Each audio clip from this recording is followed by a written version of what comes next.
इस वीडियो में हम क्वेश्चन नंबर 14 करेंगे करंट इलेक्ट्रिसिटी से। The earth surface has a negative surface charge density this. तो यहाँ पर जो गिवन है वो हम लिख देते हैं।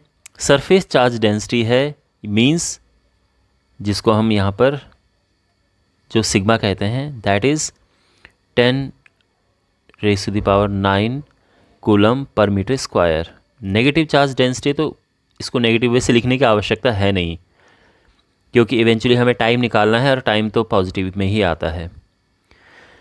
अब यहाँ पर जो बात कही गई है वो ये है, मैं आपको सिंपली एक्सप्लेन करता हूँ कि एक ये अर्थ हमारी अर्थ है, इसकी ये चार्ज डेंसिटी है।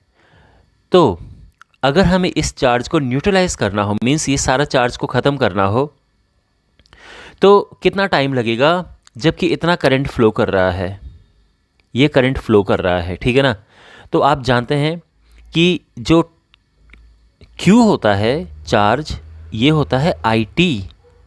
कुछ स्टूडेंट्स कैपिटल Q लिखते हैं, कुछ स्मॉल q लिखते हैं, तो वो आपका अपना हिसाब है, दोनों सही है। यहाँ से अगर हम टाइम निकालें तो ये हो जाएगा Q/I। तो आप जानते हैं कि जब चार्ज फ्लो करता है तभी करंट प्रोड्यूस होती है। तो ये समझो कि कितना टाइम लगेगा कि सारा चार्ज ख़त्म हो जाए, सारा चार्ज एक तरफ से दूसरी तरफ को चला जाए, यानी पूरा न्यूट्रलाइज हो जाए। वैसे बाकी बाद में उन्होंने एक्सप्लेन किया कि ऐसा एक्चुअल में होता नहीं है, कुछ मैकेनिज़म्स होते हैं, बट थ्योरेटिकली ऐसा कहा गया कि जो ये चार्ज है पूरा सरफेस के ऊपर, अगर इतनी करंट फ्लो करती रहे, यानी करंट फ्लो होने से क्या हो रहा है, चार्ज मूव कर रहा है, चार्ज ख़त्म हो रहा है। तो अगर इतनी करंट फ्लो होती रहे तो कितने टाइम में सारा चार्ज ख़त्म हो जाएगा, पूरा न्यूट्रलाइज हो जाएगा। तो आई होप आपको समझ आ गया होगा कि हम यहाँ पे क्या करने वाले हैं। तो बेसिकली टाइम हमें निकालना है Q/I का यूज़ करके। अब यहाँ पर करंट तो सीधी दी है, यानी जो करंट यहाँ पर है I that is 1800 ampere. Charge direct नहीं दिया है, वो हमें निकालना है। तो यहाँ पे चार्ज डेंसिटी दी है। तो देखो चार्ज डेंसिटी यानी सिग्मा ये होता है चार्ज अपॉन एरिया। तो इस वजह से जो चार्ज है वो सिग्मा A आ जाएगा, ठीक है ना।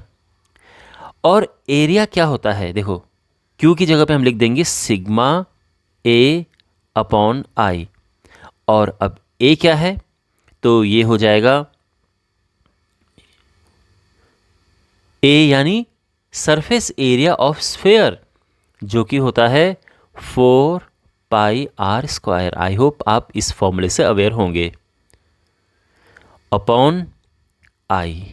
बस अब हमें सभी वैल्यूज़ पुट करनी। आप नोटिस कर रहे होंगे कि यहाँ पर इसकी कोई आवश्यकता नहीं पड़ रही, तो बिल्कुल सही है, इसकी यहाँ पे कोई ज़रूरत नहीं है, आंसर हमारा आ जाएगा।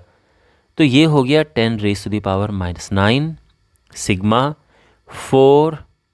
3.14 इंटू रेडियस है 6.37 इंटू 10⁶, इसका करेंगे स्क्वायर अपॉन, और ये आ जाएगा 1800 एम्पियर, ठीक है, ये है। और ये आ जाएगा 283.136 सेकेंड। आई मीन अप्रॉक्सीमेटली आप लिख सकते हैं 283 सेकेंड। ये हमारा आंसर आ चुका है। बाकी क्वेश्चंस के सॉल्यूशंस के लिए आप डिस्क्रिप्शन बॉक्स में या और कमेंट बॉक्स में प्लेलिस्ट चेक कर सकते हैं। Thanks for watching.